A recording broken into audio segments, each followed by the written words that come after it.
We greet you all in the highly exalted, wonderful name of our Lord and Savior Jesus Christ. ಅತ್ಯದ್ಭುತವಾಗಿ ಹೆಚ್ಚಿಸಲ್ಪಟ್ಟಂತ ಕರ್ತನಾದ ಯೇಸು ಕ್ರಿಸ್ತರ ಹೆಸರಿನಲ್ಲಿ ನಿಮ್ಮೆಲ್ಲರಿಗೂ ಶುಭಾಶಯಗಳನ್ನು ತಿಳಿಸುತ್ತಾ ಇದ್ದೇವೆ. We praise the Lord for giving us another opportunity to come around the word of the Lord. ನಾವು ದೇವರ ವಾಕ್ಯದ ಸಮೀಪಕ್ಕೆ ಸುತ್ತಲೂ ತಿರುಗಿ ಮತ್ತೊಂದು ಆವರ್ತಿ ಸೇರೋದಕ್ಕೋಸ್ಕರವಾಗಿ ದೇವರು ಕೊಟ್ಟಂತ ಕೃಪೆಗಾಗಿ ದೇವರಿಗೆ ಸ್ತೋತ್ರ ಸಲ್ಲಿಸುತ್ತೇವೆ. Especially in troubling times as these, it is the word of God that gives us a hope and a future. ವಿಶೇಷವಾಗಿ ಇಂತಹ ಸಂಕಷ್ಟದ ಸಮಯದಲ್ಲಿ ದೇವರ ವಾಕ್ಯ ಮಾತ್ರ ನಮಗೆ ನಿರೀಕ್ಷೆ ಭವಿಷ್ಯತ್ತನ್ನು ಕೊಡುವಂತದ್ದಾಗಿದೆ. So we'll turn our Bibles to Matthew's Gospel, chapter 13. ನಮ್ಮ ಸತ್ಯವೇದಗಳನ್ನು ನಾವು ಮತ್ತಾಯನ ಸುವಾರ್ತೆ 13ನೇ ಅಧ್ಯಾಯಕ್ಕೆ Matthew's Gospel, chapter 13 and verse 5. ಮತ್ತಾಯನ ಸುವಾರ್ತೆ 13ನೇ ಅಧ್ಯಾಯ 5ನೇ ವಚನ. Some fell on rocky places where it did not have much soil. It sprang up quickly because the plants were scorched, and they withered because they had no root. 5-6 ವಚನಗಳು. ಕೆಲವು ಬೀಜ ಬಹಳ ಮಣ್ಣಿಲ್ಲದ ಬಂಡೆಯ ನೆಲದಲ್ಲಿ ಬಿದ್ದವು. ಅಲ್ಲಿ ಮಣ್ಣು ತೆಳ್ಳಗಿದ್ದರಿಂದ ಅವು ಬೇಗ ಮೊಳಿತವು. ಆದರೆ ಬಿಸಿಲೇರಿದಾಗ ಬಾಡಿ ಬೇರಿಲ್ಲದ ಕಾರಣ ಒಣಗಿ ಹೋದವು. Let us look to the Lord in prayer. ಪ್ರಾರ್ಥನೆಯಲ್ಲಿ ನಾವು ಕರ್ತನ ಕಡೆಗೆ ನೋಡೋಣ. Our gracious, loving, living heavenly Father, ನಮ್ಮ ಪ್ರೀತಿಯೊಳ ಕರುಣೆಯೊಳ ಪರಲೋಕದ ತಂದೆ, God in whom there is no change like shifting shadows, ನೆರಳು ಬದಲಾದಂತೆ ಯಾವ ಮಾರ್ಪಾಟು ಇಲ್ಲದಂತ ದೇವರೇ, God who is compassionate and merciful in all your doings, ನಿನ್ನ ಪ್ರತಿ ಕಾರ್ಯಗಳಲ್ಲಿ ದಯೆ ಕನಿಕರವುಳ್ಳಂತ ದೇವರೇ, we approach thee in and through the name and the person of the Lord Jesus Christ.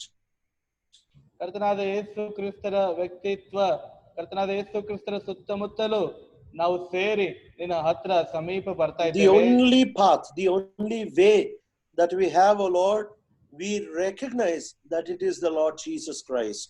ಓ ಕರ್ತನೆ, ಓ ದೇವರೇ, ಕೇವಲ ಏಕೈಕ ಕೇವಲ ಒಂದೇ ಮಾರ್ಗವಾಗಿರುವಂತ ನೀನು ಮಾತ್ರ ನಮಗೆ ಮಾರ್ಗವಾಗಿದ್ದೀರಿ ಅಂತ ಹೇಳಿ ನಾವು ಗುರುತಿಸ್ತಾ ಇದ್ದೇವೆ ತಂದೆ. We pray, O Master, that you might speak to us from thy word according to your desire and your need. ಓ ಕರ್ತನೆ, ಓ ಯಜಮಾನನೇ, ನಾವು ಪ್ರಾರ್ಥಿಸ್ತಾ ಇದ್ದೇವೆ ನಿನ್ನ ವಾಕ್ಯದಿಂದ ನಿನ್ನ ಇಚ್ಛೆ, ನಿನ್ನ ಅವಶ್ಯಕತೆಗೆ ಅನುಗುಣವಾಗಿ ನಮ್ಮೊಂದಿಗೆ ಮಾತನಾಡಪ್ಪ. In utterance and in translation, we stand apart from us and our resources. ಓ ತಂದೆ, ಭಾಷಾಂತರ ಅಷ್ಟೇ ಅಲ್ಲ, ವಾಕ್ಯ ಉಚ್ಚಾರಣೆಗಾಗಿ ಭಾಷಾಂತರಕ್ಕಾಗಿ ನಮ್ಮ ಎಲ್ಲಾ ಸಾಮರ್ಥ್ಯಗಳನ್ನು ತೆಗೆದಿಟ್ಟು ನಮ್ಮ ಎಲ್ಲಾ ಸಾಮರ್ಥ್ಯಗಳಿಂದ ಹೊರಗಡೆ ಬಂದು ನಿನ್ನ ಹತ್ರ ಬರ್ತಾ ಇದ್ದೇವೆ ತಂದೆ. We stand on the redeemed ground, trusting on your grace for your work. ಓ ತಂದೆ, ನೀನು ವಿಮೋಚಿಸಲ್ಪಟ್ಟಂತ ಆ ನೆಲದ ಮೇಲೆ ನಿಂತು ನಿನ್ನ ಕೃಪೆಯಲ್ಲಿ ಆತುಕೊಂಡು ನಿನ್ನ ಕಾರ್ಯದಲ್ಲಿ ನಾವು ನಿಲ್ಲುತ್ತಾ ಇದ್ದೇವೆ ತಂದೆ. Your word very clearly says your labor in the Lord is not in vain. ನಿನ್ನ ವಾಕ್ಯ ಬಹು ಸ್ಪಷ್ಟವಾಗಿ ನಮ್ಗೆ ಹೇಳ್ತದೆ, ನೀವು ಕರ್ತನಲ್ಲಿ ಪಡುವಂತ ಪ್ರಯಾಸ ವ್ಯರ್ಥವಾಗುವುದಿಲ್ಲವಂತ ಹೇಳಿ. Master, fulfill your desire through this ministry. ಓ ಯಜಮಾನನೇ, ಓ ಬೋಧಕನೇ, ನಿನ್ನ ಚಿತ್ತ ಈ ಸೇವೆ ಮುಖಾಂತರವಾಗಿ ಪರಿಪೂರ್ಣ ಮಾಡ್ಕೋ. For this we pray with all thanksgiving in the highly exalted, wonderful, gracious name of our Lord and Savior Jesus Christ. ಈ ಪ್ರಾರ್ಥನೆಯನ್ನು ಅತ್ಯದ್ಭುತವಾಗಿ ಹೆಚ್ಚಿಸಲ್ಪಟ್ಟಂತ ನಮ್ಮ ಒಡೆಯನು, ರಕ್ಷಕನು, ವಿಮೋಚಕನು, ಕರ್ತನಾಗಿರುವ ಯೇಸು ಕ್ರಿಸ್ತರ ಹೆಸರಿನಲ್ಲಿ ಬೇಡುವಂತಿದ್ದೇವೆ. Amen. Amen.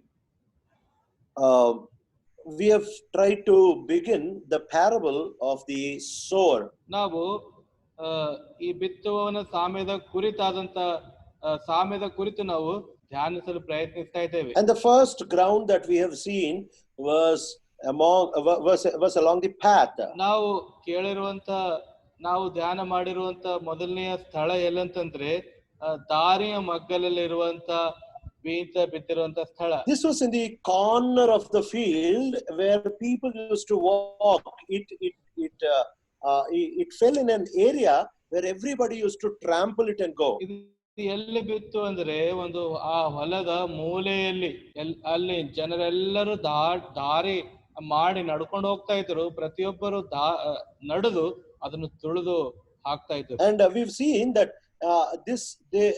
these seeds are being trampled by men, and then we saw that devil, Satan, and the evil one would come.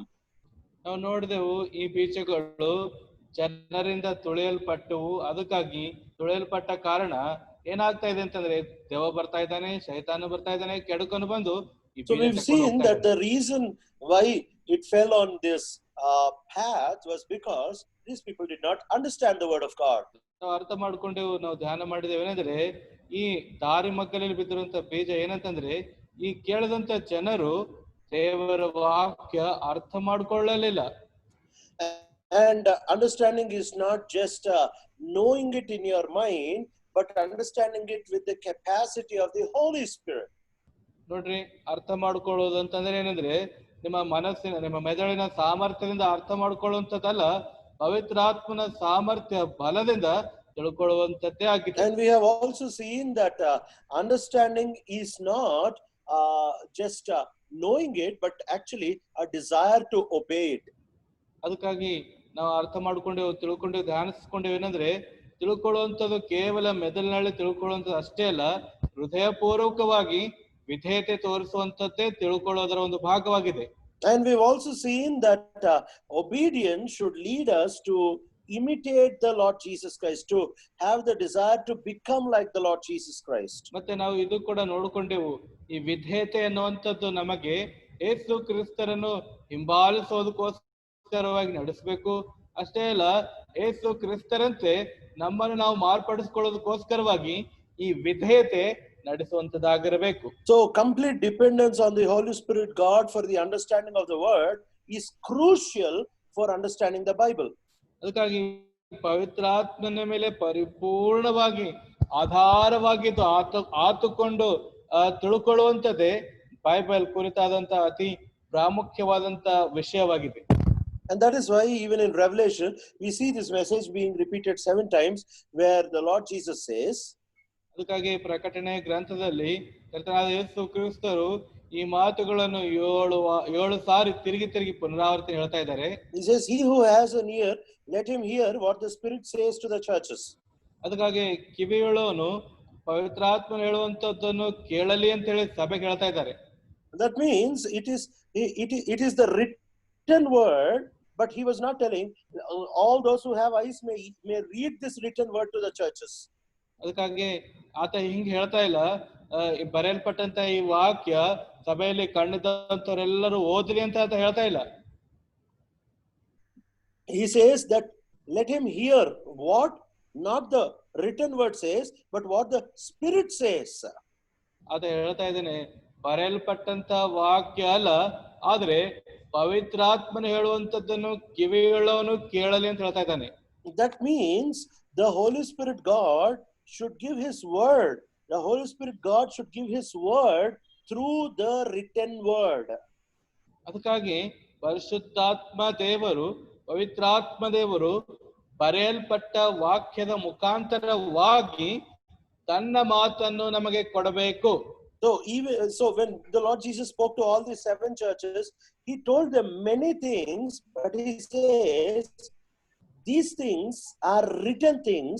The Holy Spirit should work on these things. ಅದಕ್ಕಾಗಿ 7 ಸಭೆಗಳಿಗೆ ಅನೇಕ ವಿಷಯಗಳು ಕರ್ತನಾದ ಯೇಸು ಕ್ರಿಸ್ತರು ಹೇಳ್ತಾ ಇದ್ದಾರೆ. ಅದಾದ್ಮೇಲೆ ಏನು ಅಂತ ಹೇಳಿದ್ರೆ, ಈ ಬರೆಯಲ್ಪಟ್ಟಂತ ವಾಕ್ಯಗಳು ಇವು ಪವಿತ್ರಾತ್ಮನು ಅನೇಕರಲ್ಲಿ ಇವುಗಳ ಮುಖಾಂತರ ಕಾರ್ಯ ಮಾಡಬೇಕು ಅಂತ ಹೇಳಿ ಹೇಳ್ತಾ ಇದ್ದಾರೆ. This is not a New Testamental truth. This is one of the first truths of the Bible.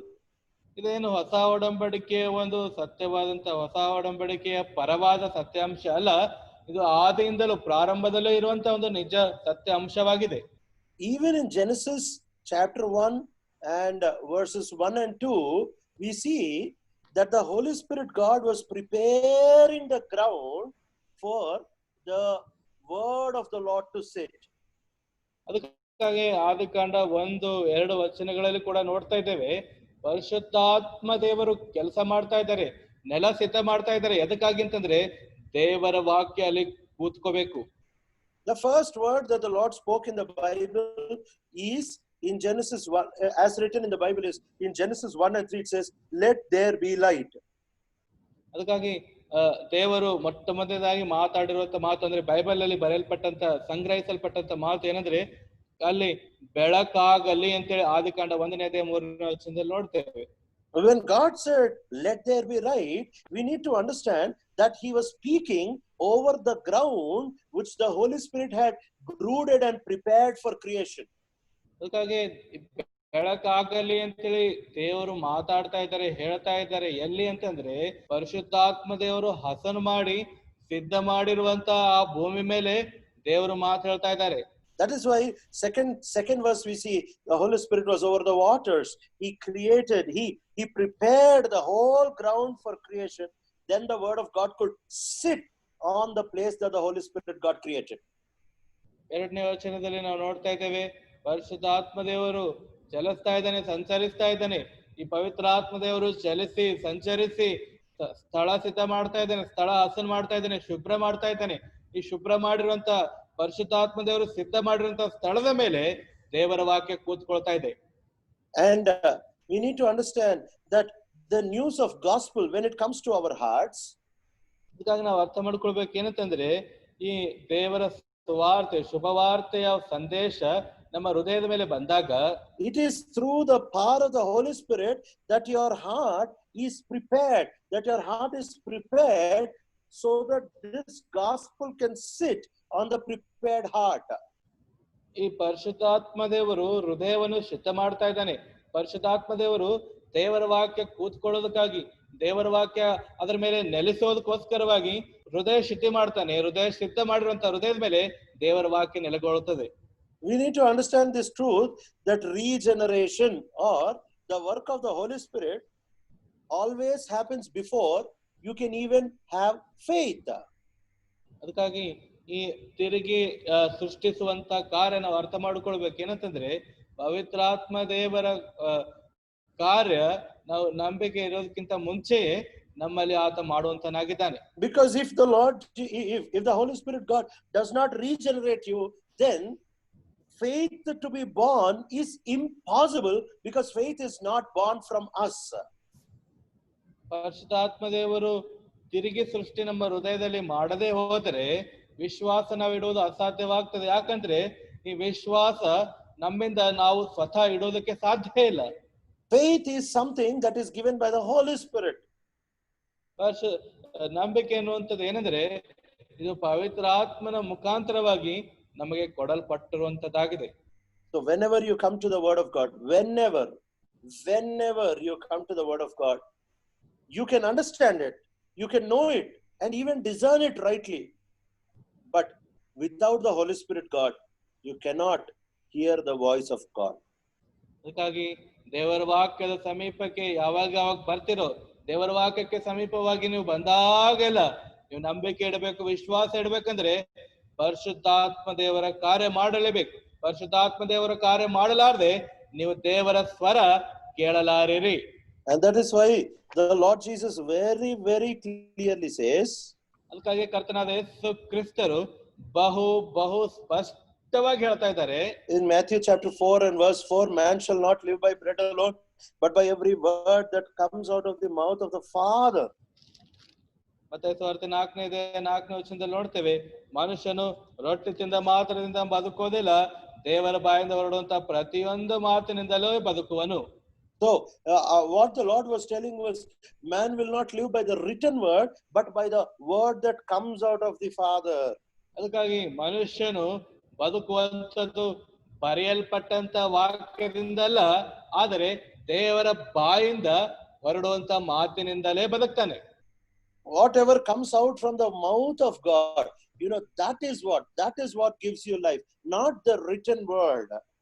ಬರೆಯಲ್ಪಟ್ಟಂತ ವಾಕ್ಯ ಅಲ್ಲ, ಯಾವ ಮಾತು ದೇವರ ಬಾಯಿಂದ ಹೊರಡುತ್ತದೋ, ದೇವರ ಬಾಯಿಂದ ಉಚ್ಚರಿಸಲ್ಪಡುತ್ತದೋ ಅದು ಮಾತ್ರ ನಿಮಗೆ ಬದುಕಿಸುವಂತದ್ದಾಗಿದೆ. And Apostle Paul writes that the letter kills, but the spirit gives life. ಅದಕ್ಕಾಗಿ ಅಪೊಸ್ತಲನಾದ ಪೌಲರು ಬರಿತಾ ಇದ್ದಾರೆ, ಅಕ್ಷರಗಳು ನಿಮ್ಮನ್ನು ಕೊಲ್ಲುತ್ತವೆ, ಆದ್ರೆ ಆತ್ಮ ನಿಮ್ಮನ್ನು ಬದುಕಿಸುವಂತದ್ದಾಗಿದೆ. So you read the Bible with letter, what will happen? It will kill you. The Bible without the spirit is an instrument to destroy you. ಅದಕ್ಕಾಗಿ Bible ನೀವು ಕೇವಲ ಅಕ್ಷರವಾಗಿ ಓದಿದ್ರೆ ಅದು ನಿಮಗೆ ಕೊಲ್ಲುತ್ತದೆ. ಅದಕ್ಕಾಗಿ ಪವಿತ್ರಾತ್ಮನು ಇಲ್ಲದೆ ಬೈಬಲ್ ಓದಿದೆ ಆದರೆ ಈ ಬೈಬಲ್ ಅನ್ನುವಂಥದ್ದು ನಿಮಗೆ ಕೊಲ್ಲುವ ಒಂದು ಸಾಧನವಾಗ್ತದೆ. So but when you read with the spirit, then this same word will give you life. ಆದರೆ ಪವಿತ್ರಾತ್ಮನ ಸಹಾಯದಿಂದ ಈ ಮಾತುಗಳು ನೀವು ಓದಿದಾಗ ಇದೇ ಮಾತುಗಳು ನಿಮಗೆ ಜೀವ ಕೊಡುವಂತವಾಗಿರ್ತವೆ. You always need to recognize that one of the most useful things are one of the most dangerous things. ಅದಕ್ಕಾಗಿ ನೀನು ಅರ್ಥ ಮಾಡ್ಕೊಳ್ಬೇಕಾಗಿರುವಂತ ಬಹು ಪ್ರಾಮುಖ್ಯವಾದಂತ ವಿಷಯ ಏನಂದ್ರೆ, ನಿಮಗೆ ಬಹು ಉಪಯೋಗಕರವಾಗಿರುವಂತದ್ದು ಕೆಲವು ಸಾರಿ ಬಹು ಅಪಾಯಕಾರಿಯಾಗಿರ್ತದೆ. Now automobiles or vehicles are very important, and the fuel in them is much more important. ಮತ್ತೆ ವಾಹನಗಳು ಬಹಳ ಪ್ರಯಾಣಕ್ಕಾಗಿ ಬಹಳ ಅತ್ಯವಶ್ಯಕವಾದಂತವು, ಅದರೊಳಗಡೆ ಇರುವಂತ ಇಂಧನ ಅನ್ನುವಂಥದ್ದು ಅತ್ಯವಸರವಾದಂತವುಗಳಾಗಿವೆ. But at the same time, these vehicles are equally dangerous, and the fuel is extremely inflammable. ಅದೇ ಸಮಯದಲ್ಲಿ ಈ ವಾಹನಗಳು ಕೂಡ ಬಹು ಅಪಾಯಕಾರಿಯಾಗಿವೆ. ಅಷ್ಟೇ ಅಲ್ಲ, ಅದರೊಳಗಿರುವಂತ ಇಂಧನ ಪ್ರಾಣಕ್ಕೆ ಹಾನಿ ಉಂಟು ಮಾಡುವಂತವುಗಳಾಗಿವೆ. The fan you have, the light you have, this is all working because of electricity. ಮತ್ತೆ ನಿಮ್ಮಲ್ಲಿರುವಂತ ಫ್ಯಾನು, ಲೈಟು, ಟಿವಿ ಮತ್ತೆ ಬೇರೆ ಯಾವ ಸಾಧನಗಳಾಗಲಿ ಅವು ಕರೆಂಟ್ ನಿಂದಲೇ ಅವು ಮತ್ತೆ ಕೆಲಸ ಮಾಡ್ತವೆ. It is extremely useful. You just can't imagine your life. Maybe you even can't be viewing this program without electricity and charging your mobile phones. ಅದಕ್ಕಾಗಿ ಈ ವಿದ್ಯುತ್ ಶಕ್ತಿ ಅನ್ನುವಂಥದ್ದು ಬಹಳ ಪ್ರಾಮುಖ್ಯವಾದಂಥದ್ದು, ಜೀವನದ ಒಂದು ಭಾಗವಾಗಿದೆ. ಮತ್ತೆ ಈ ಸಂದೇಶಗಳು ಕೂಡ ನೀವು ಮೊಬೈಲ್ ಕರೆಂಟ್ ಅಲ್ಲಿ ಚಾರ್ಜ್ ಮಾಡ್ಕೊಳ್ಳಾರ್ದೆ ನಿಮ್ಗೆ ನೋಡಕ್ ಸಾಧ್ಯ ಇಲ್ಲ. But at the same time, this electricity is very, very dangerous if you handle it wrongly. ಅದೇ ವಿಧಾನದಲ್ಲಿ, ಅದೇ ಸಮಯದಲ್ಲಿ ಈ ವಿದ್ಯುತ್ ಶಕ್ತಿಯನ್ನು ನೀನು ತಪ್ಪಾದ ವಿಧಾನದಲ್ಲಿ ಬಳಸಿದೆ ಆದರೆ ಬಹು ಅಪಾಯಕಾರಿಯಾಗಿದೆ. So you need to understand that when the usefulness of a product is increasing, it is more probable that even the danger of misuse also will increase. ಒಂದು ವಸ್ತುವನ್ನು ನೀವು ಹೆಚ್ಚಾಗಿ ಉಪಯೋಗಿಸುವಂತ ಸಮಯದಲ್ಲಿ ಅದರ ಪ್ರಾಮುಖ್ಯತೆ ಹೆಚ್ಚಾಗಿ ನಿಮಗೆ ಗೊತ್ತಾಗ್ತಾ ಇರ್ತದೆ. ಅದೆಷ್ಟು ಪ್ರಾಮುಖ್ಯವಾದದ್ದು ನೀವು ಅರ್ಥ ಮಾಡ್ಕೊಳ್ತೀರಿ. ಅದೇ ರೀತಿಯಲ್ಲಿ ಅದು ತಪ್ಪಾಗಿ ನೀವು ಬಳಸಿದ್ರೆ ಅಷ್ಟೇ ಹೆಚ್ಚಾಗಿ ಅದು ಅಪಾಯಕಾರಿ ಕೂಡ ಆಗಿರ್ತದೆ. In the same way, the word of God is also, when you read it without the Spirit, it is so dangerous. But when you read it with the Spirit, it is so life-giving. ಅದೇ ರೀತಿಯಿಂದ ದೇವರ ವಾಕ್ಯ ಕೂಡ ನೀವು ಕೇವಲ ಅಕ್ಷರಗಳಾಗಿ ಓದಿದೆ ಆದರೆ ಅದು ನಿಮಗೆ ಕೊಲ್ಲುವಂತದ್ದಾಗಿರ್ತದೆ. ಅದೇ ದೇವರ ವಾಕ್ಯ ಪವಿತ್ರಾತ್ಮನ ಸಹಾಯದಿಂದ ನೀವು ಓದಿದೆ ಆದರೆ ನಿಮಗೆ ಜೀವ ಕೊಡುವಂತದ್ದಾಗಿರ್ತದೆ. Never read the word of God without soaking it in prayer and dependence on the Holy Spirit. ಎಂದಿಗೂ ಪ್ರಾರ್ಥನೆಯಲ್ಲಿ ನಿನ್ನನ್ನು ಸಂಪೂರ್ಣವಾಗಿ ಮುಳುಗಿಸಿಕೊಳ್ಳದೆ ಪವಿತ್ರಾತ್ಮನ ಮೇಲೆ ಆಧಾರಗೊಳ್ಳದೆ ದೇವರ ವಾಕ್ಯವನ್ನು ಓದಬೇಡ. So that is what we've seen about the seed that is being sown along the path. ಇದನ್ನೇ ನಾವು ದಾರಿಯ ಮಧ್ಯದಲ್ಲಿ ಬೀಳಲ್ಪಟ್ಟಂತ ಬೀಜದ ಕುರಿತಾಗಿ ದೇವರ ವಾಕ್ಯವನ್ನು ಧ್ಯಾನ ಮಾಡಿಕೊಂಡಿದ್ದೇವೆ. And very briefly we'll try to look at the second ground. ಮತ್ತೆ ಬಹಳ ಕ್ಲುಪ್ತವಾಗಿ ಎರಡನೆಯ ನೆಲ ನಾವು ಮತ್ತೆ ನೋಡ್ಕೊಳ್ಳೋಣ. In Matthew's Gospel chapter 13 we see that the second ground, it says verse 5, some fell on rocky places where it did not have much soil. 5ನೇ ವಚನದಲ್ಲಿ ನೋಡ್ತೇವೆ. ಮತ್ತೆ 13ನೇ ಅಧ್ಯಾಯ 5ನೇ ವಚನದಲ್ಲಿ ಕೆಲವು ಬೀಜ ಬಹಳ ಮಣ್ಣಿಲ್ಲದ ಬಂಡೆ ನೆಲದಲ್ಲಿ ಬಿತ್ತವು, ಅಲ್ಲಿ ಮಣ್ಣು ತೆಳಗಿದ್ದರಿಂದ ಅವು ಬೇಗ ಮೊಳಿತವು. So it says that it did not have much soil over there. ಇಲ್ಲಿ ಹೇಳ್ತಾ ಇದೆ ಅಲ್ಲಿ ಮಣ್ಣು ಹೆಚ್ಚಿದ್ದಿಲ್ಲ. And Matthew and Mark talk about much soil not being there. ಮತ್ತಾಯ ಮಾರ್ಕ ಅಲ್ಲಿ ಮಣ್ಣು ಬಹಳ ಕಡಿಮೆ ಇದೆ ಅಂತ ಹೇಳಿ ಹೇಳ್ತಾ ಇದ್ದಾನೆ. But Luke writes it even more deeper. ಆದರೆ ಲೂಕನು ಇನ್ನು ಸ್ವಲ್ಪ ಆಳವಾಗಿ ಅದರ ಕುರಿತು ಬರಿತಾ ಇದ್ದಾನೆ. Luke's Gospel chapter 8 and verse 6. Luke ಸುವಾರ್ತೆ 8ನೇ ಅಧ್ಯಾಯ 6ನೇ ವಚನ. He says some fell on rock, and when it came up the plants withered because they had no moisture. ಬೇರೆ ಕೆಲವು ಬೀಜ ಬಂಡೆಯ ಮೇಲೆ ಬಿತ್ತವು, ಅವು ಮೊಳೆತು ತ್ಯಾವವಿಲ್ಲದ ಕಾರಣ ಒಣಗಿ ಹೋದವು. So what Matthew and Mark are trying to say, Luke is emphasizing the point very straightly. ಮತ್ತಾಯ ಮೂರ್ಖ ಯಾವ ವಿಷಯವನ್ನು ಅವರು ವಿವರಿಸಬೇಕಂತ ಇದ್ದಾರೋ ಲೂಕನು ನೇರವಾಗಿ ಅದೇ ಹೇಳ್ಬಿಡ್ತಾ ಇದ್ದಾನೆ. So we need to understand that not having soil is leading to not having moisture. ಅದಕ್ಕಾಗಿ ಮಣ್ಣಿಲ್ಲದಂತ ಪರಿಸ್ಥಿತಿ, ಮಣ್ಣಿಲ್ಲದಂತ ಸ್ಥಿತಿ ಎಲ್ಲಿಗೆ ನಡೆಸ್ತಾ ಇದೆ ಅಂತಂದ್ರೆ ತ್ಯಾವವಿಲ್ಲದಂತ ಸ್ಥಿತಿಗೆ ನಡೆಸ್ತಾ ಇದೆ. So we need to understand that finally it is not the soil, but it is because of lack of moisture in the soil that these plants are losing their fruit. ನಾವು ಹೇಳ್ಬೇಕಾಗಿದೆ ಏನಂದ್ರೆ ಈ ಬೀಜ ಬೆಳೆದು ಗಿಡ ಆಗ್ಬೇಕಂತಂದ್ರೆ ಮಣ್ಣಲ್ಲ, ಆ ಮಣ್ಣಿನಲ್ಲಿರುವಂತ ತೇವಾಂಶ ಅತ್ಯವಶ್ಯಕವಾಗಿದೆ. So in other words, more soil means more moisture. Less soil doesn't mean less moisture. ಅದಕ್ಕಾಗಿ ಹೆಚ್ಚಾದಂತ ಮಣ್ಣು ಅಂದ್ರೆ ಹೆಚ್ಚು ತೇವಾಂಶ ಅಲ್ಲ, ಕಡಿಮೆ ಆದಂತ ಮಣ್ಣು ಅಂದ್ರೆ ಕಡಿಮೆ ತೇವಾಂಶ ಅಲ್ಲ. No, more soil means more moisture. ಹೆಚ್ಚು ಮಣ್ಣು ಅಂದ್ರೆ ಹೆಚ್ಚು ತೇವಾಂಶ. But immediately we think less soil means less moisture. ನಾವು ತಕ್ಷಣವೇ ಅನ್ಕೋತೇವೆ ಕಡಿಮೆ ಮಣ್ಣು ಅಂದ್ರೆ ಕಡಿಮೆ ತೇವಾಂಶ. But what Luke is writing is less soil is no moisture. ಆದ್ರೆ ಲೂಕನು ಸ್ಪಷ್ಟವಾಗಿ ಹೇಳ್ತಾ ಇದ್ದಾನೆ ಕಡಿಮೆ ಮಣ್ಣು ಅಂದ್ರೆ ತೇವಾಂಶ ಇಲ್ಲ. It is not less moisture, or it is not less presence of water. It is the absence of moisture. ಮತ್ತೆ ಅಲ್ಲಿ ಅವ್ರು ಹೇಳ್ತಾ ಇದ್ದಾರೆ ಕಡಿಮೆ ತೇವಾಂಶ, ಕಡಿಮೆ ನೀರಿನ ಅಂಶ ಅಂತ ಅವ್ರು ಹೇಳ್ತಾ ಇಲ್ಲ, ಮಣ್ಣಿಲ್ಲ, ನೀರಿಲ್ಲ, ತೇವಾಂಶನೇ ಇಲ್ಲ. So we need to understand that when the word of God is not sufficient in you, remember, you cannot have little life. You will have no life at all. ಅದಕ್ಕಾಗಿ ಅರ್ಥ ಮಾಡಿಕೊಳ್ಬೇಕಾಗಿರುವಂತ ವಿಷಯ ಏನಂತಂದ್ರೆ ದೇವರ ವಾಕ್ಯ ನಿಮ್ಮಲ್ಲಿ ಕಮ್ಮವ ಅಂತಂದ್ರೆ ನಿಮ್ಮಲ್ಲಿ ಜೀವ ಕಮ್ಮದ ಅಂತ ಹೇಳಲ್ಲ, ನಿಮ್ಮಲ್ಲಿ ಜೀವನೇ ಇಲ್ಲ ಅಂತ ಹೇಳಿ ಅರ್ಥ. So understand that you do not have life at all if the word of God does not richly dwell in you. ಸಮೃದ್ಧಿಯಾಗಿ ದೇವರ ವಾಕ್ಯ ನಿಮ್ಮೊಳಗಡೆ ನಿವಾಸ ಮಾಡಿಲ್ಲ, ನೆಲೆಗೊಂಡಿಲ್ಲ ಅಂತಂದ್ರೆ ಅರ್ಥ ಮಾಡ್ಕೊಡ್ರಿ, ಜೀವ ನಿಮ್ಮಲ್ಲಿ ಇಲ್ಲ. So you need to always recognize that, Lord, I have been thinking that if I have little word, I can manage, but help me to understand that I just cannot, because little word means death, absolutely. ಕರ್ತನೆ, ನಾ ಈ ರೀತಿ ಅನ್ಕೊಳ್ತಾ ಇದ್ರೆ ಕಡಿಮೆ ವಾಕ್ಯ ಇದ್ರೆ ಕಡಿಮೆ ಜೀವ ಇದೆ ಅಂತ ಅನ್ಕೊಳ್ತಾ ಇದ್ದೆ, ಆದ್ರೆ ಕಡಿಮೆ ವಾಕ್ಯ ಅಂದ್ರೆ ಜೀವನೇ ಇಲ್ಲ. ಇದನ್ನು ನಾನು ಸಂಪೂರ್ಣ ಅರ್ಥ ಮಾಡ್ಕೊಳ್ಳಲು ಸಹಾಯ ಮಾಡುತ್ತೇನೆ ಅಂತ ಹೇಳಿ ಪ್ರಾರ್ಥನೆ. Until you come to an understanding that without the word you don't have life, you will never be serious about the Bible. ದೇವರ ವಾಕ್ಯ ಇಲ್ಲ ಅಂದ್ರೆ ಜೀವ ಇಲ್ಲ ಅನ್ನುವಂತ ಈ ಗಂಭೀರಕ್ಕೆ ನೀವು ಬರದೇ ಹೋದ್ರೆ ನೀವು ದೇವರ ವಾಕ್ಯಕ್ಕೆ ಹೆಚ್ಚಾದಂತ ಪ್ರಾಮುಖ್ಯತೆ ಕೊಡೋದಿಲ್ಲ. So now they had little soil and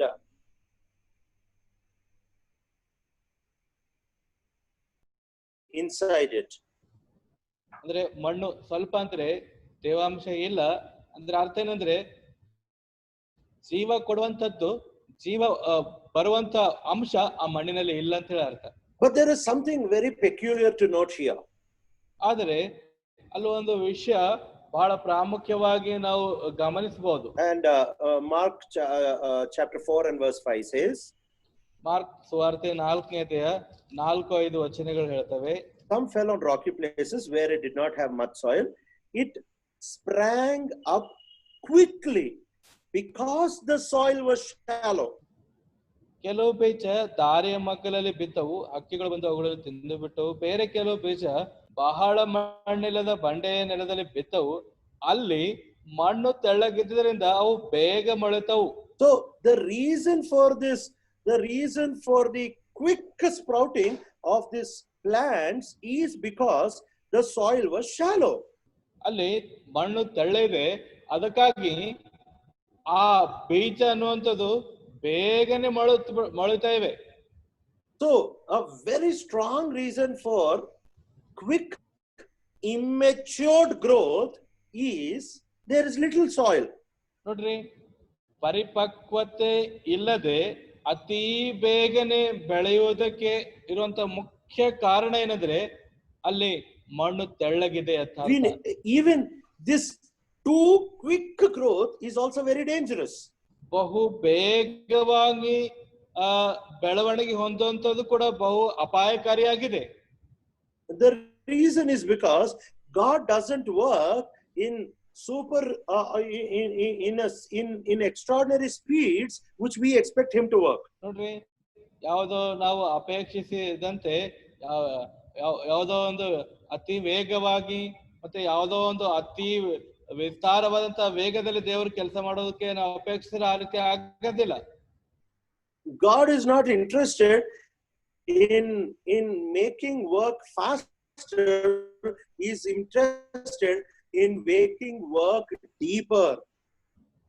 ದೇವರು ಬೇಗವಾಗಿ ಆಳವಾದ ಕೆಲಸ ಮಾಡೋದರಲ್ಲಿ ಆಸಕ್ತಿ ಹೊಂದಿದ್ದಾನೆ.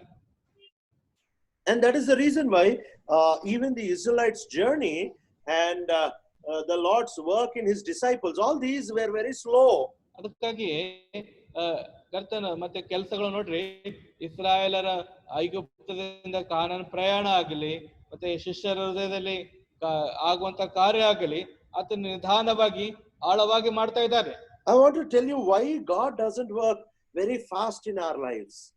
ನಮ್ಮ ಜೀವಿತದಲ್ಲಿ ದೇವರ ಅತಿ ವೇಗವಾಗಿ ಯಾಕೆ ಕೆಲಸ ಮಾಡೋದಿಲ್ಲ ಅದನ್ನ ನಾನು ನಿಮಗೆ ಹೇಳೋದಕ್ಕೆ ಬಯಸ್ತೇನೆ. Because God wants to create a work that will stand for all eternity. ನಿತ್ಯತ್ವಕ್ಕೂ ಶಾಶ್ವತವಾಗಿ ಆತನು ಕೆಲಸ ಮಾಡ್ಬೇಕಂತ ಹೇಳಿ ದೇವರು ಬಯಸ್ತಾ ಇದ್ದಾನೆ. The work that now he is doing in you, God wants this work to stand for all eternity. ನಿನ್ನಲ್ಲಿ ನನ್ನಲ್ಲಿ ಆತ ಮಾಡ್ತಾ ಇರುವಂತ ಈ ಕಾರ್ಯ, ಈಗಿನ ಕಾರ್ಯ ಅದು ಶಾಶ್ವತವಾಗಿ ಯುಗ ಯುಗಗಳು ನಿಲ್ಲಬೇಕಂತ ಆತ ಬಯಸ್ತಾ ಇದ್ದಾನೆ. So if this work has to stand for eternity, ಈ ಕೆಲಸ ನಿತ್ಯತ್ವಕ್ಕೂ ನಿಲ್ಲಬೇಕಂದ್ರೆ then it has to be a very deep work. ಅದಕ್ಕಾಗಿ ಅದು ಬಹು ಆಳವಾದ ಕೆಲಸ ಆಗಿರ್ಬೇಕು. And until and unless you with great effort and with much failure come to know the truth, ಎಲ್ಲಿವರೆಗೂ ಬಹು ಪ್ರಯಾಸದಿಂದ ಬಹಳ ಪತನಗಳಿಂದ ಈ you will not value the truth of God.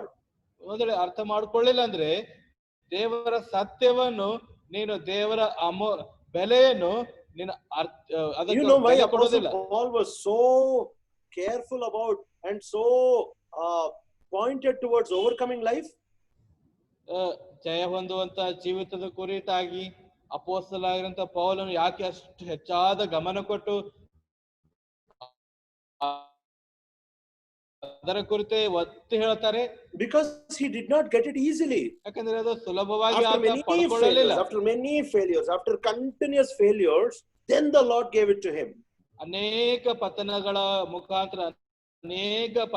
ಮುಖಾಂತರ ಸತತವಾದ ಸೋಲುಗಳ ಮುಖಾಂತರ ಆತನು ಅದನ್ನು ಪಡ್ಕೊಳ್ತಾ ಇದ್ದಾನೆ. ಕರ್ತನ ಆತನಿಗೆ ಕೊಡ್ತಾ ಇದ್ದಾನೆ ಅದು. Now do not justify your falling saying, okay, so I should fall many times in order to understand the truth. Don't think it that way. ಅನೇಕ ಸರ್ತಿ ಬಿದ್ರೆ, ಅನೇಕ ಸರ್ತಿ ಪತನಗಳು ಕಂಡ್ರೆ ದೇವರ ಸತ್ಯಗಳು ನಾನು ತಿಳ್ಕೊಳ್ತೀನಿ ಅಂತ ಹೇಳಿ ಈ ವಿಧಾನದಲ್ಲಿ ಅನ್ಕೋಬೇಡ. He tried his level best. He suffered. He did all that he can in order to get this overcoming life. ಈ ಜಯ ಜೀವಿತ ಪಡ್ಕೊಳ್ಳೋದಕ್ಕೋಸ್ಕರವಾಗಿ ಬಹು ಶ್ರಮೆ ಪ್ರಯಾಸ ಪಟ್ಟು ತನ್ನ ಶಕ್ತಿಗೆ ಮೇಲೆ ಆತನು ಪ್ರಯಾಸ ಮಾಡಿ ಪ್ರಯತ್ನದಿಂದ ಆತನು ಸಾಧಿಸಿಕೊಳ್ಳೋದಕ್ಕಾಗಿ ಪ್ರಯತ್ನಿಸಿದನು. And after all that failed, then he completely depended on the Holy Spirit God, because he knew that it was not possible with him. ಅನೇಕ ಪತನಗಳ ಸೋಲುಗಳ ನಂತರ ಪರಿಪೂರ್ಣವಾಗಿ ಪರಿಶುದ್ಧಾತ್ಮ ದೇವರ ಮೇಲೆ ಆತನು ಆಧಾರಗೊಂಡಾಗ, ಯಾಕಂದ್ರೆ ತಾನು ಸ್ವಯಂ ಶಕ್ತಿಯಿಂದ ತನ್ನ ಸ್ವಂತ ಶಕ್ತಿಯಿಂದ ಅದನ್ನು ಆತ ಗಳಿಸ್ಕೊಳ್ಳಂಗಿಲ್ಲ ಅಂತ ಹೇಳಿ ತಿಳ್ಕೊಂಡಾಗ, that is only when he started to depend on the Holy Spirit God. ಅವಾಗ ಮಾತ್ರ the hope, all the strength you have, only then you will completely depend on him. ನಿನ್ನ ಹತ್ರ ಇರುವಂತ ಎಲ್ಲ ಶಕ್ತಿ ಸಾಮರ್ಥ್ಯ ಪರಿಪೂರ್ಣವಾಗಿ ಖಾಲಿ ಮಾಡ್ಕೊಂಡು ಉಡಗಿ ಸೀಟಿ ಸಂಪೂರ್ಣವಾಗಿ ಖಾಲಿ ಮಾಡಿದಾಗ ನಿನ್ನ ಪರಿಶುದ್ಧಾತ್ಮ ದೇವರ ಮೇಲೆ ಅವಾಗ ಆಧಾರಗೊಳ್ತೀಯ. When the Lord called Peter, we see that Peter did not have few fishes, and the Lord grew them into more number of fishes in his net. ಕರ್ತನು ಪೇತ್ರನಿಗೆ ಕರೆದಾಗ ಆತನ ಹತ್ರ ಕಡಿಮೆ ಮೀನುಗಳಿದ್ದಿಲ್ಲ, ಅನೇಕ ಮೀನುಗಳಿಂದ ಪೇತ್ರನ ಬಲೆಯನ್ನು ಕರ್ತನು ತುಂಬಿದ್ದನು. So we need to understand that there were not few fishes in his net, and then Jesus came and made it more fishes in his net. ಆತನ ಬಲೆಯಲ್ಲಿ ಬಹಳ ಮೀನುಗಳಿತ್ತು, ಒಂದು ಇನ್ನು ಹೆಚ್ಚಿಗೆ ಯೇಸು ಕ್ರಿಸ್ತರು ಮೇನ್ ಮಾಡಿದ್ದಾರೆ ಅಂತ ನಾವು ಅಲ್ಲಿ ಕಾಣ್ತಾ ಇಲ್ಲ. What we see in the Bible, every way possible, and I have failed, Lord, now I have an empty net with me. ಆತನು ಎಲ್ಲ ವಿಧಾನಗಳಲ್ಲಿ ಪ್ರಯಾಸ ಪಟ್ಟು ಪ್ರಯತ್ನಿಸಿ ಖಾಲಿಯಾಗಿದ್ದಾನೆ. ಆತ ಕರ್ತನಿಗೆ ಒಪ್ಕೋತಾ ಇದ್ದೇನೆ, ನನ್ನ ಪ್ರಯಾಸ ಪಟ್ಟಿನಿ, ಎಲ್ಲಾ ಕಡೆಗೆ ಮಾಡಿದ್ದೇನೆ, ನಾ ಖಾಲಿ ಆಗಿದ್ದೇನೆ, ನನ್ನ ಬಲೆ ಖಾಲಿ ಆಗಿದೆ ಅಂತ ಹೇಳಿ ಒಪ್ಕೋತಾ ಇದ್ದೇನೆ. And that is why whatever the Lord Jesus told him, he tried, because he did not have anything from his side left to be able to do. ನೋಡ್ರಿ, ಯೇಸು ಕ್ರಿಸ್ತರು ಹೇಳಿದ್ದ ಆತ ಯಾಕೆ ಮಾಡ್ತಾ ಇದ್ದಾನಂದ್ರೆ ಆತನ ಹತ್ರ ಏನೂನೇ ಇಲ್ಲ, ಆತನು ಮಾಡ್ಬೇಕಾಗಿದೆಲ್ಲ ಮಾಡ್ಬಿಟ್ಟಿದ್ದಾನೆ, ಸಂಪೂರ್ಣವಾಗಿ ಆತ ಖಾಲಿ ಆಗಿದ್ದಾನೆ. ಅದಕ್ಕಾಗಿ ಕರ್ತನ ಮಾತಿನ ಮೇಲೆ ವಿಶ್ವಾಸವಿಟ್ಟು ಮುಂದೆ ಸಾಗ್ತಾ ಇದ್ದಾನೆ. The Lord Jesus can repair and can restore and can regenerate lives who are thoroughly tired with themselves. ನೋಡ್ರಿ, ಪರಿಪೂರ್ಣವಾಗಿ ಬಳಲಿ ಹೋದಂತವರು, ಪರಿಪೂರ್ಣವಾಗಿ ಆಯಾಸಗೊಂಡಂತವರ ಜೀವಿತವನ್ನು ಕರ್ತನಾದ ಯೇಸು ಕ್ರಿಸ್ತರು repair ಮಾಡಬಲ್ಲರು, ಸರಿಪಡಿಸಬಲ್ಲರು. God did not give Samson water until he opened his mouth and he said, Lord, I am almost about to die, give me water. ದೇವರು ಸಾಮ್ಸೋನನಿಗೆ ಎಲ್ಲಿವರೆಗೂ ನೀರು ಕೊಟ್ಟಿಲ್ಲ ಅಂದ್ರೆ ಆತನು ಬಾಯಿ ತೆರೆದಿ, ದೇವರೇ ನಾನು ಸಾಯಲಿಕ್ಕಿದ್ದೇನೆ, ನನಗೆ ನೀರಡಿಕೆ ಆಗಿದೆ, ಕೊಡು ಅಂದಾಗ ದೇವರು ಅವಾಗ ನೀರು ಕೊಡ್ತಾ ಇದ್ದಾರೆ. God did not give Hagar and Ishmael water until the moment came where Hagar completely gave up on her son Ishmael. ನೋಡ್ರಿ, ಹಾಗರ್ ಮತ್ತೆ ಇಷ್ಮಾಯಲ್ಗೆ ದೇವರು ಎಲ್ಲಿಯವರೆಗೂ ನೀರು ಕೊಡ್ಲಿಲ್ಲ ಅಂದ್ರೆ ಸಂಪೂರ್ಣವಾಗಿ ಇಷ್ಮಾಯಲನ ಕುರಿತಾದಂತ ಆಲೋಚನೆ ಹಾಗರ್ ಕುರಿತು, ಇಷ್ಮಾಯಲ್ ಕುರಿತು ಹಾಗರ್ ಬಿಟ್ಟಾಗ ಮಾತ್ರ ದೇವರು ನೀರು ಕೊಡ್ತಾ ಇದ್ದಾರೆ. And God did not give Rachel children until she told Jacob, give me children, otherwise I will die. ರಾಹೇಲಳಿಗೆ ದೇವರು ಎಲ್ಲಿವರೆಗೂ ಮಕ್ಕಳು ಕೊಡ್ಲಿಲ್ಲ ಅಂದ್ರೆ ಯಾಕೋಬನಿಗೆ ಆಕೆ ನನಗೆ ಮಕ್ಕಳು ಕೊಡು, ಇದನ್ನ ಸಾಯ್ತೀನಿ ಅಂತ ಹೇಳಿ ಅಲ್ಲೇ ಅಂತಳು, ಅಲ್ಲಿ ತನಕ ಅವ್ರಿಗೆ ಮಕ್ಕಳು ಕೊಡ್ಲಿಲ್ಲ. Paul's ministry was not fruitful until he saw death come to him. And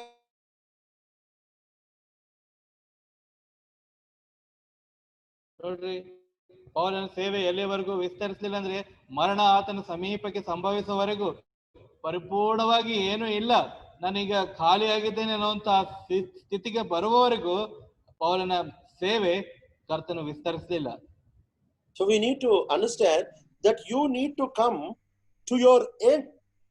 You need to come to your end and say, Lord,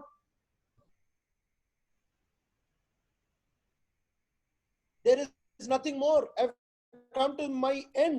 That is where God begins a new work. ಇಲ್ಲಂದ್ರೆ ಕರ್ತನೆ, ನಾನು ಅಂತ್ಯಕ್ಕೆ ಬಂದಿದ್ದೇನೆ, ನಾನು ಪರಿಪೂರ್ಣವಾಗಿ ಖಾಲಿ ಆಗಿದ್ದೇನೆ, ನನ್ನ ಹತ್ರ ಸ್ವಲ್ಪವೂ ಕೂಡ ಏನು ಇಲ್ಲ ಅಂತ ಹೇಳ ಅನ್ನುವ ಪರಿಸ್ಥಿತಿಗೆ ನೀನು ಯಾವಾಗ ಬಂದು ಒಪ್ಕೋತೀಯೋ ಅಲ್ಲಿವರೆಗೂ ಕರ್ತನು ನಿನ್ನ ಕೆಲಸ ಮಾಡೋದಿಲ್ಲ. You know, Elijah had one-fold spirit. Elisha had two-fold spirit. ಎಲಿಯನಿಗೆ ಒಂದಂತಸ್ತಿನ ಆತ್ಮ ಇತ್ತು, ಆದರೆ ಎಲಿಷನಿಗೆ ಎರಡರಷ್ಟು ಪಾಲು ಆತ್ಮ ಹೊಂದುತ್ತಾ ಇದ್ದಾನೆ. So we need to understand that this spirit came only when he said, Lord, I am ready to die. ನೋಡ್ರಿ, ಈ ಎರಡಂತಸ್ತಿನ ಆತ್ಮ ಕೇವಲ ಯಾವಾಗ ಇಳಿದು ಬಂತಂದ್ರೆ, ಸ್ವಾಮಿಯೇ, ಕರ್ತನೆ, ನಾನು ಮರಣ ಹೊಂದಲಿಕ್ಕಿದ್ದೇನೆ ಅಂದಾಗ ಮಾತ್ರ ಆತನ ಮೇಲೆ ಇಳಿದು ಬರ್ತಾ ಇದೆ. So we need to understand that happened only when this man came to the point of death. He said, I am over, everything is over. At that point of time, he was introduced to Elisha, who had a double-fold spirit. ಅದಕ್ಕಾಗಿ ಈ ವ್ಯಕ್ತಿ, ಕರ್ತನೆ ನನಗೆ ಸಾಕಾಗಿದೆ, ನಂದು ಮುಗಿದು ಹೋಗಿದೆ, ನಾನು ಮರಣ ಹೊಂದುವಷ್ಟು ಬೇಸರಗೊಂಡಿದ್ದೇನೆ ಅಂತ ಹೇಳಿ ಯಾವಾಗ ಆ ವ್ಯಕ್ತಿ ಒಪ್ಕೊಳ್ತಾ ಇದ್ದಾನೋ, ಆ ಸಮಯದಲ್ಲಿ, ಆ ಪರಿಸ್ಥಿತಿಯಲ್ಲಿ ಎರಡರಷ್ಟು ಪಾಲು ಹೊಂದುವಂತ ಆತ್ಮ ಪಾಲು ಹೊಂದುವಂತ ಎಲಿಷನ ಹತ್ರ ಈ ವ್ಯಕ್ತಿಯನ್ನು ದೇವರು ತೆಗೆದುಕೊಂಡು ಬರ್ತಾ ಇದ್ದಾರೆ.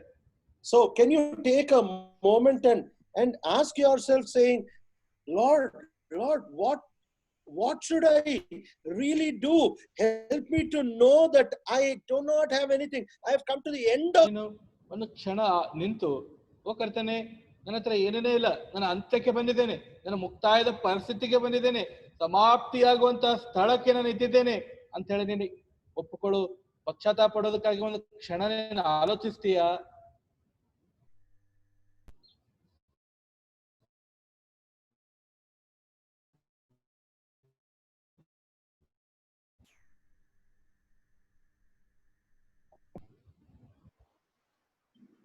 So Elijah could not see the double fold until he said, Lord, I don't know what to do. I'm almost ready to die.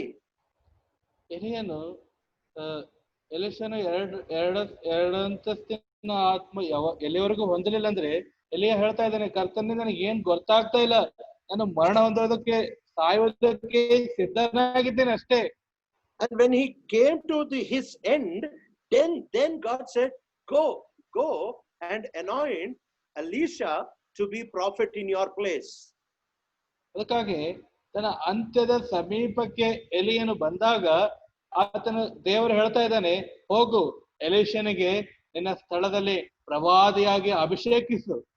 So only when we come to our end, God begins to work. ನಾವು ಎಲ್ಲಿವರೆಗೂ ನಮ್ಮ ಅಂತ್ಯಕ್ಕೆ ಬರ್ತೇವೋ, ಅಂತ್ಯಕ್ಕೆ ಬಂದಾಗ ಮಾತ್ರ ದೇವರು ಕೆಲಸ ಮಾಡಲು ಪ್ರಾರಂಭಿಸ್ತಾನೆ. And you need to understand that even creation, Genesis 1-2, we see that everything came to an end. There the Lord began his work. ನೋಡ್ರಿ, ಸೃಷ್ಟಿ ಕಾರ್ಯದಲ್ಲಿ ನೋಡ್ತೇವೆ, ಆದಿಕಾಂಡ 1:2 ಎಲ್ಲಿಯವರೆಗೆ ಎಲ್ಲವೂ ಅಂತ್ಯ ಬಂತು. ಯಾವಾಗ ಅಂತ್ಯ ಆಯ್ತು ಅವಾಗ ದೇವರು ಹೊಸ ಸೃಷ್ಟಿಸ್ತಾ ಇದ್ದಾರೆ. In verse 2 we see it became empty, formless and dark. That is, it became a big zero. ನೋಡ್ರಿ, ಅಲ್ಲಿ ಏನಾಯ್ತು ಅಂದ್ರೆ ಬರಿದಾಗಿತ್ತು, ಕತ್ತಲಾಗಿತ್ತು, ಖಾಲಿ ಆಗಿತ್ತು, ಅದು ದೊಡ್ಡ ಶೂನ್ಯ ಆಯ್ತು ಅಲ್ಲಿ.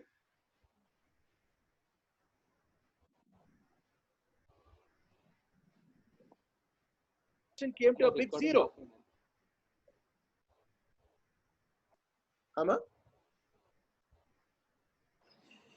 It was when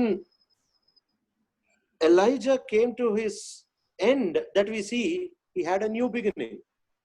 ಎಲಿಯನು ತನ್ನ ಅಂತ್ಯಕ್ಕೆ ಬಂದಾಗ ಆತನು ಹೊಸ ಪ್ರಾರಂಭ ಹೊಂದಿರುವಂತದ್ದನ್ನು ನಾವು ನೋಡ್ತೇವೆ. It was when the earth in Genesis 1-2 came to a full zero, then we see a new beginning.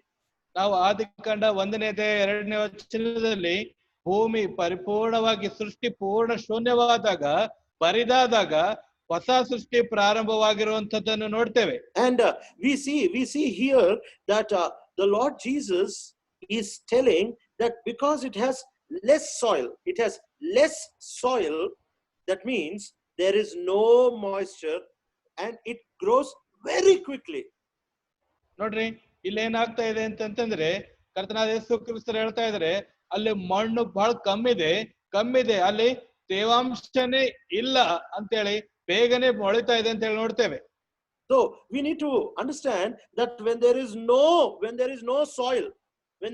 soil at all, then automatically it causes quick growth, and quick growth in fact is quick death. ಅದಕ್ಕಾಗಿ ನಾವು ನೋಡ್ತಾ ಇದ್ದೇವೆ ಏನಾಗ್ತಾ ಇದೆ ಅಂದ್ರೆ, ಅಲ್ಲಿ ತೇವಾಂಶ ಇಲ್ಲ ಅಂದ್ರೆ, ಮಣ್ಣು ಇಲ್ಲ, ಕಡಿಮೆ ಇದೆ ಅಂದ್ರೆ ಬೇಗನೆ ಮೊಳಿತಾ ಇವೆ, ಬೇಗನೆ ಮೊಳಕೆ ಹಿಡಿತಾವೆ. ಇದ್ರ ಅರ್ಥ ಏನಂದ್ರೆ ಬೇಗನೆ ನಾಶವಾಗ್ತವೆ. Don't expect the Lord to work quickly in your life, because quick work will die quickly. ಅದಕ್ಕಾಗಿ ನಿನ್ನ ಜೀವಿತದಲ್ಲಿ ಶೀಘ್ರವಾಗಿ ಕರ್ತನಿನ ಜೀವಿತದಲ್ಲಿ ಕೆಲಸ ಮಾಡ್ಬೇಕಂತ ಹೇಳಿ ಬಯಸ್ಬೇಡ. ಎಷ್ಟು ಬೇಗವಾಗಿ ಶೀಘ್ರವಾದಂತ ಕಾರ್ಯ ಪ್ರಾರಂಭ ಆಗ್ತದೋ ಅಷ್ಟೇ ಬೇಗವಾಗಿ ಅದು ನಾಶವಾಗುವಂತದ್ದಾಗಿರ್ತದೆ. It is not in the speed of the work God is interested, it is in the strength of the work God is interested. ದೇವರು ವೇಗವಾಗಿ ಮಾಡುವಂತ ಕೆಲಸದಲ್ಲಿ ಆತನ ಆಸಕ್ತಿ ಇಲ್ಲ, ಎಷ್ಟು ಸಾಮರ್ಥ್ಯದಿಂದ ಕೆಲಸ ಆಗ್ತಾ ಇದೆಯೋ ಅದರಲ್ಲಿ ಆತನು ಆಶೆ ಉಳ್ಳವನಾಗಿದ್ದಾನೆ, ಇಚ್ಛೆ ಉಳ್ಳವನಾಗಿದ್ದಾನೆ. So how you can come off this less moisture or I'm sorry, this less soil and no moisture, how to come out of this situation? ಮತ್ತೆ ಈ ತೇವಾಂಶ ಇಲ್ಲದ ಈ ಕಡಿಮೆ ಮಣ್ಣಿನಿಂದ ಪರಿಸ್ಥಿತಿಯಿಂದ ಹೇಗೆ ನೀನು ಹೊರಗೆ ಬರ್ಬೇಕಂದ್ರೆ, we will try to see in the next Bible study. ನಾವು ಬರುವಂತ ಬೈಬಲ್ ಅಧ್ಯಯನದಲ್ಲಿ ಅದನ್ನು ನೋಡಿಕೊಳ್ಳೋದಕ್ಕೆ ಪ್ರಯತ್ನಿಸಿಕೊಳ್ಳೋಣ. We will close with a word of prayer. ನಾವು ಪ್ರಾರ್ಥನೆಯಿಂದ ಮುಗಿಸ್ಕೊಳ್ಳೋಣ. Our gracious, loving, living Heavenly Father, ನಮ್ಮ ಕೃಪೆಯುಳ್ಳಂತ ಪ್ರೀತಿಯುಳ್ಳಂತ ಪರಲೋಕದ ತಂದೆ, we pray that you might speak to us from thy word. ದೇವ, ನಾವು ಪ್ರಾರ್ಥಿಸ್ತೇವೆ, ನೀವು ಮಾತಾಡಿದಕ್ಕಾಗಿ ನಿನಗೆ ಸ್ತುತಿಸ್ತೇವೆ. Your written word, Father, we need the Holy Spirit, God, to pour life into it. ಓ ತಂದೆ, ನಿನ್ನ ಬರೆಯಲ್ಪಟ್ಟಂತ ವಾಕ್ಯಗಳು ನಮಗೆ ಅರ್ಥ ಆಗಲು ನಿಮ್ಮ ಪವಿತ್ರಾತ್ಮನ ಸಹಾಯವಿದೆ ತಂದೆ. Many times we have been in a place where we quickly respond, we quickly do with our own strength and quickly die away. ಓ ತಂದೆ, ಅನೇಕ ಸಾರ್ತಿ ನಾವು ಬಹು ವೇಗವಾಗಿ ಶೀಘ್ರವಾಗಿ ಪ್ರತಿಸ್ಪಂದಿಸಿ ಬಹು ವೇಗವಾಗಿ ಮರಣ ಹೊಂದುವಂತವರಾಗಿದ್ದೇವೆ. Father, forgive us, O Lord. ಓ ತಂದೆ, ನಮ್ಮನ್ನು ಕ್ಷಮಿಸಪ್ಪ ಕರ್ತನೆ. Help us to depend on grace. ಕೃಪೆ ಮೇಲೆ ಆಧಾರವಾಗಿರಲು ಸಹಾಯ ಮಾಡು. Thank you for having heard our prayer. ನಮ್ಮ ಪ್ರಾರ್ಥನೆ ನೀವು ಕೇಳೋದಕ್ಕಾಗಿ ಸ್ತೋತ್ರ. For this we pray with thanksgiving in the highly exalted name of our Lord and Savior Jesus Christ. ಈ ಪ್ರಾರ್ಥನೆಯನ್ನು ಅತ್ಯಧಿಕವಾಗಿ ಹೆಚ್ಚಿಸಲ್ಪಟ್ಟಂತ ನಮ್ಮ ಒಡೆಯನು ರಕ್ಷಕನಾಗಿರುವಂತ ಯೇಸು ಕ್ರಿಸ್ತರ ಹೆಸರಿನಲ್ಲಿ ಪ್ರಾರ್ಥಿಸಿಕೊಳ್ಳುತ್ತೇವೆ ತಂದೆ. Amen. Amen.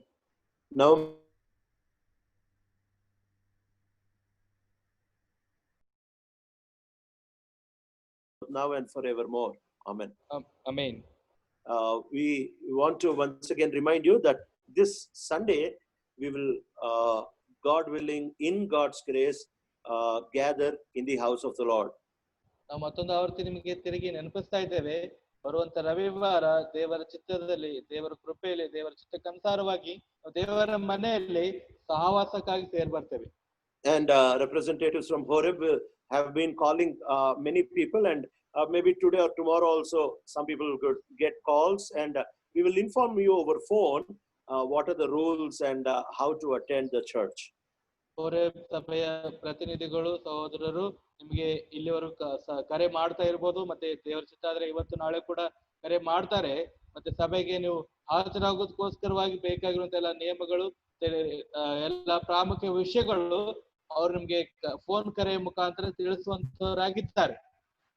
And please be prompt only in the timing that is allotted to you. Please come only in the time that we allot to you. ದಯಮಾಡಿ ಪ್ರಾಮಾಣಿಕವಾಗಿ ಮತ್ತೊಂದು ಆವರ್ತಿ ದಯಮಾಡಿ ಮನವಿ ಮಾಡ್ಕೋತೇವೆ, ನಿಮಗೆ ಗೊತ್ತು ಮಾಡಿರುವಂತಹ ಸಮಯದಲ್ಲಿಯೇ ಸಭೆಗೆ ಹಾಜರಾಗಬೇಕಾಗಿ ದಯಮಾಡಿ ನಿಮ್ಮಲ್ಲಿ ಮನವಿ ಮಾಡ್ತೇವೆ. And the count that you are giving, please don't exceed that count and bring new people without informing us.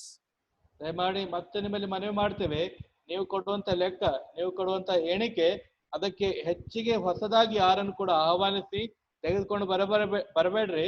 ನಿಮಗೆ ನೀವು ಕೊಟ್ಟಂತ ಲೆಕ್ಕ ಅದಕ್ಕೆ ಸರಿಯಾಗಿ ದಯಮಾಡಿ ದೇವರ ಮನೆಗೆ ತೆಗೆದುಕೊಂಡು ಬನ್ನಿ. And continue to pray for God's protection over his household. ದೇವರ ಮನೆಗೆ ಸಂಬಂಧಪಟ್ಟಂತವರಿಗಾಗಿ ದೇವರು ರಕ್ಷಿಸಲು ಕಾಪಾಡಲು ಸತತವಾಗಿ ಪ್ರಾರ್ಥನೆಯಲ್ಲಿ ಮುಂದೆ ಸಾಗಿ. Praise the Lord. Praise the Lord.